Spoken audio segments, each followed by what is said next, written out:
Hello बच्चों, क्या हाल चाल। कैसे हो आप सब? मस्त एकदम। आई होप सारे मस्ती होंगे।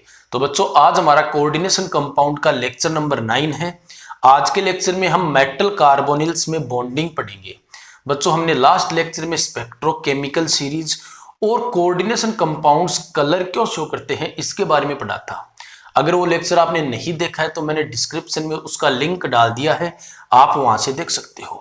और बच्चों, इस पूरे चैप्टर के नोट्स एक साथ पीडीएफ फॉर्मेट में मैंने डिस्क्रिप्शन में डाल दिए हैं, तो आप वहां से डाउनलोड कर लेना और लिख लेना। अगर आपके पास लिखने का टाइम ना हो तो आप प्रिंट भी निकलवा सकते हो, क्योंकि नोट्स एकदम क्लीन है। तो बच्चों, आज का लेक्चर स्टार्ट करते हैं। मैं हूं रघुवीर सिंह करनावत और आप देख रहे हो आरएस करनावत ट्यूटोरियल्स। तो बच्चों, आज का अपना टॉपिक है मेटल कार्बोनिल्स में बॉन्डिंग। तो सबसे पहले देखते हैं कि मेटल कार्बोनिल क्या होते हैं। मेटल कार्बोनिल, तो बच्चों मेटल कार्बोनिल का मतलब वो कॉम्प्लेक्स जिनमें कार्बोनिल क्या हो, लिगेंड के रूप में हो, उसे हम मेटल कार्बोनिल बोलते हैं। तो बच्चों, कार्बोनिल का मतलब कार्बन मोनोऑक्साइड जिसमें कार्बन डोनर एटम होता है। ठीक है ना, कार्बन के पास लोन पेयर होता है। ठीक है बच्चों, तो मेटल कार्बोनिल का मतलब वे होमोलेप्टिक कॉम्प्लेक्स जिनमें कार्बन मोनोऑक्साइड जिसे हम एज ए लिगेंड कार्बोनिल बोलते हैं, वो लिगेंड के रूप में होता है। ठीक है बच्चों, होमोलेप्टिक कॉम्प्लेक्स का मतलब ऐसा कॉम्प्लेक्स जिसके पास केवल एक ही प्रकार का लिगेंड हो, उसे हम होमोलेप्टिक कॉम्प्लेक्स कहते हैं। ठीक है, तो देखो मेटल कार्बोनिल का मतलब homoleptic complex, homoleptic complex in which carbonyl present as a ligand called metal carbonyl. ठीक है बच्चों, अब देखो इसके एग्जांपल देखो, तो NiCO4। अब बच्चों ध्यान रखना, ऐसे कॉम्प्लेक्स में जो सेंट्रल मेटल एटम होगा ना, उसका ऑक्सीडेशन नंबर 0 होगा, क्योंकि कार्बोनिल पर कोई चार्ज नहीं होता है। और ये भी हो सकता है, देखो FeCO5, CrCO6। ठीक है, तो इनकी ज्योमेट्री देख लो, तो ये इसमें लिगेंड 4 है ना, तो ये टेट्राहेड्रल होगा, यानी कि इसकी ज्योमेट्री कुछ ऐसी होगी।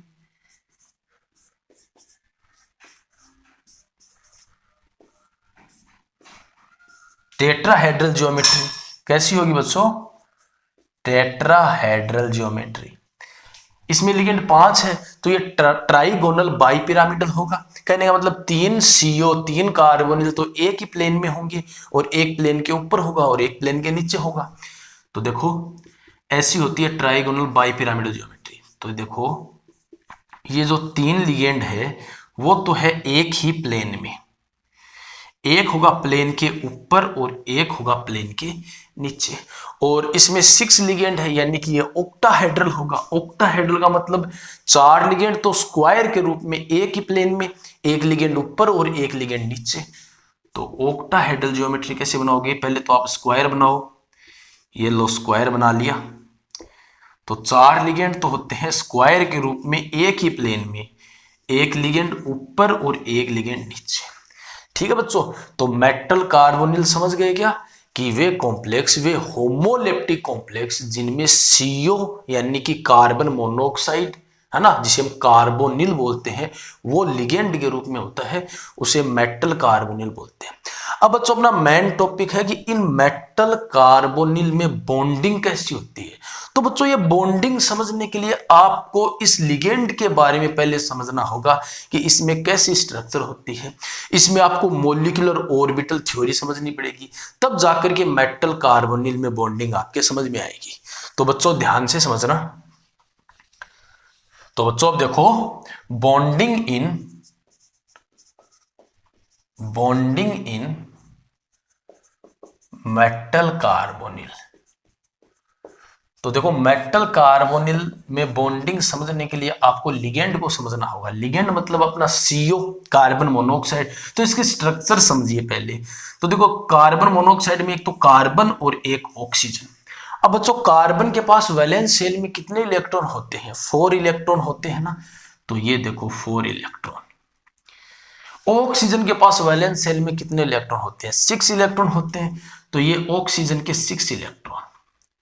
ठीक है बच्चों। अब देखो कार्बन के ये 2 इलेक्ट्रॉन और ऑक्सीजन के ये 2 इलेक्ट्रॉन आपस में बॉन्ड बना लेंगे।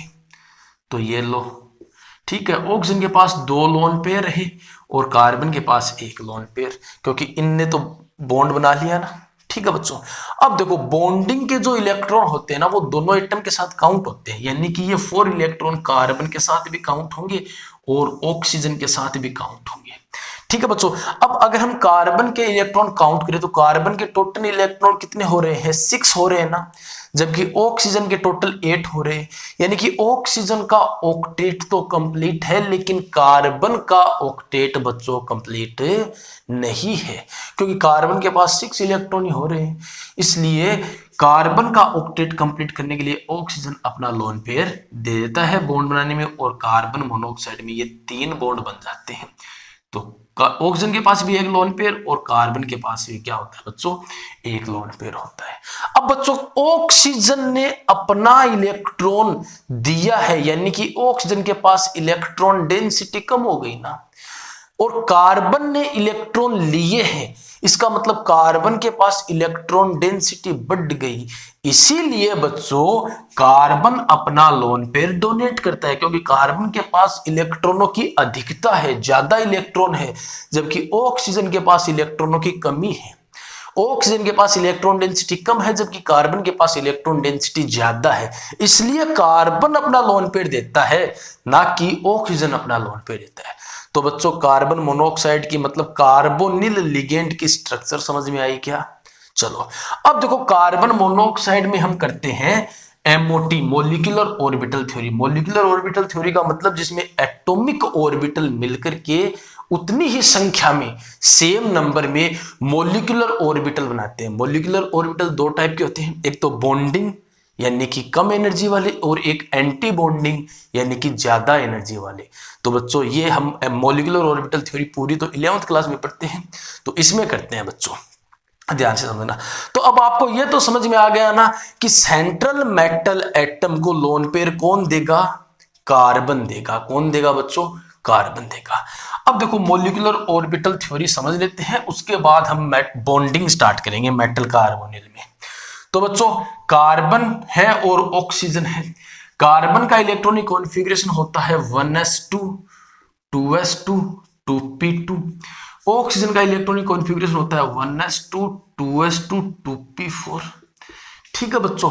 अब देखो इसका 1s ऑर्बिटल और इसका 1s ऑर्बिटल मिलाते हैं आपस में, तो ये तो है कार्बन का 1s और ये है ऑक्सीजन का 1s। ठीक है, तो इसके पास भी 2 इलेक्ट्रॉन है और इसके पास भी बच्चों कितने इलेक्ट्रॉन है? 2 है। तो ये दोनों आपस में मिलेंगे और 2 ऑर्बिटल बनाएंगे ना, एक तो सिग्मा स्टार 1s और एक बनाएंगे सिग्मा 1s, क्योंकि इनके भी 1s और 1s ऑर्बिटल, s और s ऑर्बिटल बच्चों जब मिलता है ना तब सिग्मा बॉन्ड बनता है, इसलिए इनका नाम होता है सिग्मा 1s और सिग्मा स्टार 1s। तो स्टार का मतलब एंटी बॉन्डिंग और हायर एनर्जी। ठीक है बच्चों, टोटल इलेक्ट्रॉन कितने हैं? 2 और 2 4, तो ये लो 4 इलेक्ट्रॉन आपने फील कर दिए, तो 1s हो गया। अब देखो कार्बन का 2s और ऑक्सीजन का 2s, तो सेम टू सेम ऐसे ही होगा। तो यहां पर ही बता देता हूं, देखो कि कार्बन का 2s और ऑक्सीजन का भी क्या बच्चों? 2s।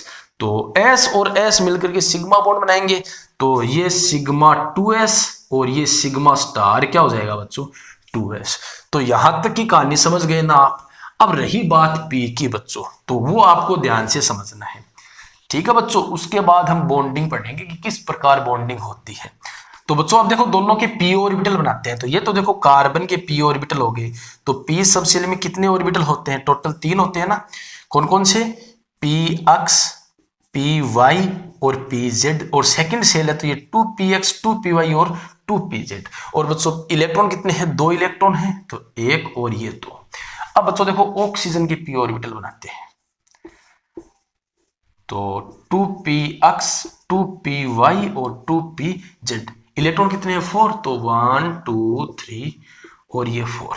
अब बच्चों ध्यान रखना कि जो pz ऑर्बिटल होते हैं वो एक्सियल ओवरलैप करते हैं, इसलिए वो सिग्मा बॉन्ड बनाते हैं। तो इसका pz और इसका pz आपस में मिलेंगे, ये लो pz और pz दोनों के आपस में मिल गए ना, तो कौन सा बॉन्ड बनेगा बच्चों, सिग्मा, यानी कि ये तो हो गया सिग्मा 2pz और ये हो गया बच्चों सिग्मा स्टार 2pz ऑर्बिटल। ध्यान रखना बच्चों px और py दोनों के मिलकर के पाई बॉन्ड बनाएंगे, और टोटल 4 ऑर्बिटल है तो मिलकर के 4 ऑर्बिटल ही बनाएंगे, 2 बॉन्डिंग और 2 एंटी बॉन्डिंग। ठीक है बच्चों, तो इनके जो px और py है मिलकर के कितने बनाएंगे, 4। एक तो हो गया पाई 2px पाई 2py, ये तो बॉन्डिंग हो गए, और अब anti bonding 2 pi star 2px और पाई स्टार 2py। ठीक है बच्चों, तो ये देखो कार्बन मोनोऑक्साइड में मॉलिक्यूलर ऑर्बिटल थ्योरी होगी। अब बच्चों देखो 2 और 4 6 इलेक्ट्रॉन हमें भरने हैं, तो देखो 6 इलेक्ट्रॉन, तो 2 तो इसमें आ जाएंगे, एक इसमें, और ये लो टोटल 6 इलेक्ट्रॉन फिल कर दिए।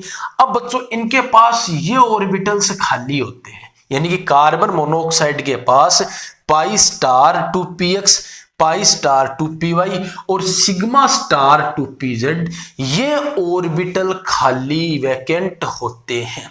ठीक है बच्चों, कहने का मतलब कार्बन मोनोऑक्साइड इन ऑर्बिटल्स में लोन पेयर एक्सेप्ट कर सकता है ना। कहने का मतलब कार्बन मोनोऑक्साइड क्या करेगा, देखो अभी आपने देखा है कि कार्बन मोनोऑक्साइड लोन पेयर दे भी सकता है, और यहां पर मॉलिक्यूलर ऑर्बिटल थ्योरी ये बताती है कि इसके पास ये ऑर्बिटल्स वैकेंट होते हैं, यानी कि ये क्या करता है, लोन पेयर ले भी सकता है। कार्बन मोनोऑक्साइड लोन पेयर दे भी सकता है और लोन पेयर ले भी सकता है, तो ये दोनों काम होंगे मेटल कार्बोनिल में। ठीक है बच्चों, तो लोन पेयर क्यों दे सकता है, सबसे पहले आपने ये पढ़ा था। लोन पेयर क्यों ले सकता है, आपने मॉलिक्यूलर ऑर्बिटल थ्योरी पढ़ ली। ठीक है बच्चों, तो अब हम बॉन्ड बनाते हैं, ध्यान से समझना बच्चों। तो कार्बन मोनोऑक्साइड क्या करेगा बच्चों, सेंट्रल मेटल एटम के वैकेंट ऑर्बिटल में अपना लोन पेयर पहले देगा। ठीक है बच्चों, तो और आपको पता है ना कि जो फर्स्ट बॉन्ड बनता है वो हमेशा सिग्मा बॉन्ड बनता है। फर्स्ट बॉन्ड का मतलब हमेशा एक्सियल ओवरलैपिंग होती है, और बच्चों जब एक बार एक्सियल ओवरलैपिंग हो जाती है ना, उसके बाद दोबारा एक्सियल ओवरलैपिंग नहीं हो सकती, उसके बाद ऑर्बिटल्स साइड वाइज ओवरलैपिंग ही करेंगे। यानी कि एक बॉन्ड बनने के बाद जो दूसरा और तीसरा बॉन्ड बनता है ना, वो पाई बॉन्ड बनता है बच्चों। क्या बनता है, पाई बॉन्ड बनता है। ठीक है बच्चों, तो देखो अब हम मेटल कार्बोनिल में बॉन्डिंग पढ़ते हैं। तो देखो ये तो अपना सेंट्रल मेटल एटम, इसके पास वैकेंट ऑर्बिटल होगा ना, तो ये मान लिया इसका वैकेंट ऑर्बिटल है। ठीक है, देखो वीबीटी ये बोलती है कि लिगेंड से लोन पे लेने के लिए central metal atom vacant orbital provide करवाता है। ठीक है, इसलिए उनके ऑर्बिटल्स में हाइब्रिडाइजेशन होता है। तो वीबीटी आप पढ़ चुके हो, तो सेंट्रल मेटल एटम के पास लिगेंड से लोन पेयर लेने के लिए वैकेंट ऑर्बिटल होगा, तो मान लिया ये इसका वैकेंट ऑर्बिटल है। और सेंट्रल मेटल एटम के पास डी ऑर्बिटल होंगे ना, डी ऑर्बिटल कैसे होते हैं, डबल डंबल शेप्ड, तो ये मान लिए बच्चों सेंट्रल मेटल एटम की डी ऑर्बिटल है। ये लो, ये मान लिए डी ऑर्बिटल है और ये वैकेंट ऑर्बिटल है, और डी ऑर्बिटल में इलेक्ट्रॉन होंगे, तो बच्चों मान लिया कि इस डी ऑर्बिटल में ये इलेक्ट्रॉन है। ठीक है बच्चों, अब कार्बन मोनोऑक्साइड यानी कि कार्बोनिल बनाते हैं, तो इनके बीच में 3 बॉन्ड होते हैं ना, कैसे होते हैं ये आप समझ चुके हो। ऑक्सीजन के पास लोन पेयर होता है, तो ये ऑक्सीजन का लोन पेयर, कार्बन के पास लोन पेयर होता है बच्चों, तो ये कार्बन का लोन पेयर। आगे बच्चों बात समझ में। और अभी अभी आपने देखा है एमओटी देखी है ना कार्बन मोनोऑक्साइड में, तो इसके पास वैकेंट ऑर्बिटल होते हैं ना, pi star 2px pi star 2py sigma star 2pz। तो पहले कौन से आते हैं, पाई 2px और पाई 2py ना, तो वो बनाते हैं। तो ये लो, ये इनके कौन से ऑर्बिटल है? पाई स्टार ऑर्बिटल है। कौन से है? Anti bonding pi star orbital है। ठीक है बच्चों, अभी आपने पढ़ ली है। अब देखो बच्चों क्या होगा कि लिगेंड अपना lone pair central metal atom के वैकेंट ऑर्बिटल में देगा, यानी कि फर्स्ट बॉन्ड बनेगा। यानी कि बच्चों ये दोनों ऑर्बिटल्स एक्सिस पर ओवरलैपिंग कर सकते हैं। एक्सियल ओवरलैपिंग करेंगे तो कौन सा बॉन्ड बनेगा बच्चों? सिग्मा बॉन्ड बनेगा। कौन सा बॉन्ड बनेगा बच्चों? सिग्मा बॉन्ड बनेगा। अब बच्चों इसके पास, लिगेंड के पास वैकेंट ऑर्बिटल है और यहां पर डी ऑर्बिटल में लोन पेयर है, तो ये लोन पेयर इधर भी तो जा सकता है बच्चों। अब एक बॉन्ड बनने के बाद दूसरा बॉन्ड बनता है, वो पाई बनता है। करने का मतलब एक्सियल ओवरलैपिंग केवल एक बार हो सकती है, उसके बाद पाई, यानी कि ये इससे मिल जाएगा और ये इससे मिल जाएगा, तो बॉन्ड कौन सा फॉर्म हुआ बच्चों? पाई बॉन्ड फॉर्म होगा। कौन सा होगा? पाई। और पाई बॉन्ड के दो इलेक्ट्रॉन क्लाउड होते हैं ना, यानी कि ऊपर वाला ये इससे मिलेगा और ये इससे मिलेगा। तो बच्चों कहने का मतलब मेटल कार्बोनिल में सिग्मा और पाई बॉन्ड दोनों होते हैं। क्या होते हैं बच्चों? सिग्मा और पाई बॉन्ड दोनों होते हैं। सिग्मा कब बनता है? जब कार्बन मोनोऑक्साइड यानी कि कार्बोनिल अपना लोन पेयर मेटल के वैकेंट ऑर्बिटल में देता है, तब सिग्मा, क्योंकि फर्स्ट बॉन्ड बनेगा सिग्मा बनेगा। और पाई कब बनता है? जब सेंट्रल मेटल एटम के डी ऑर्बिटल में प्रेजेंट लोन पेयर किस में जाता है? इसके एंटी बॉन्डिंग ऑर्बिटल में, एंटी बॉन्डिंग वैकेंट ऑर्बिटल में। तो ये एंटी बॉन्डिंग ऑर्बिटल क्या होते हैं? अभी आपने मॉलिक्यूलर ऑर्बिटल थ्योरी पढ़ी है इसमें, तो आपको पता है। तो बच्चों बॉन्डिंग समझ गए ना। अब देखो इनमें देखो लिगेंड भी लोन पेयर दे रहा है और मेटल भी लोन पेयर दे रहा है, तो दोनों आपस में लोन पेयर दे रहे हैं ना, यानी कि इनमें दोनों का योगदान है इस बॉन्डिंग में। सेंट्रल मेटल एटम भी अपना लोन पेयर दे रहा है और लिगेंड भी अपना लोन पेयर दे रहा है, इसलिए इसको हम सिनर्जिक बॉन्डिंग बोलते हैं बच्चों। क्या बोलते हैं? Synergic bonding. क्यों? क्योंकि इनमें सेंट्रल मेटल एटम और लिगेंड दोनों का योगदान है। ठीक है बच्चों, दोनों शेयरिंग करते हैं। पहले कौन करता है? लिगेंड अपना लोन पेयर शेयर करता है, उसके बाद सेंट्रल मेटल एटम अपना लोन पेयर शेयर करती है। तो अगर दोनों की शेयरिंग होना तो इस बॉन्डिंग को बच्चों हम सिनर्जिक बॉन्डिंग बोलते हैं। ठीक है बच्चों, आगे बात समझ में। अब हम नेक्स्ट लेक्चर में कॉम्प्लेक्स की स्टेबिलिटी के बारे में पढ़ेंगे। यदि आज का लेक्चर आपके समझ में आया है तो वीडियो को लाइक, कमेंट और अपने फ्रेंड्स के साथ शेयर कीजिए। यदि आप चैनल पर नए आए हो तो चैनल को सब्सक्राइब करके बेल आइकन को प्रेस कर लीजिए ताकि वीडियोज के लगातार नोटिफिकेशन आपको मिल सके।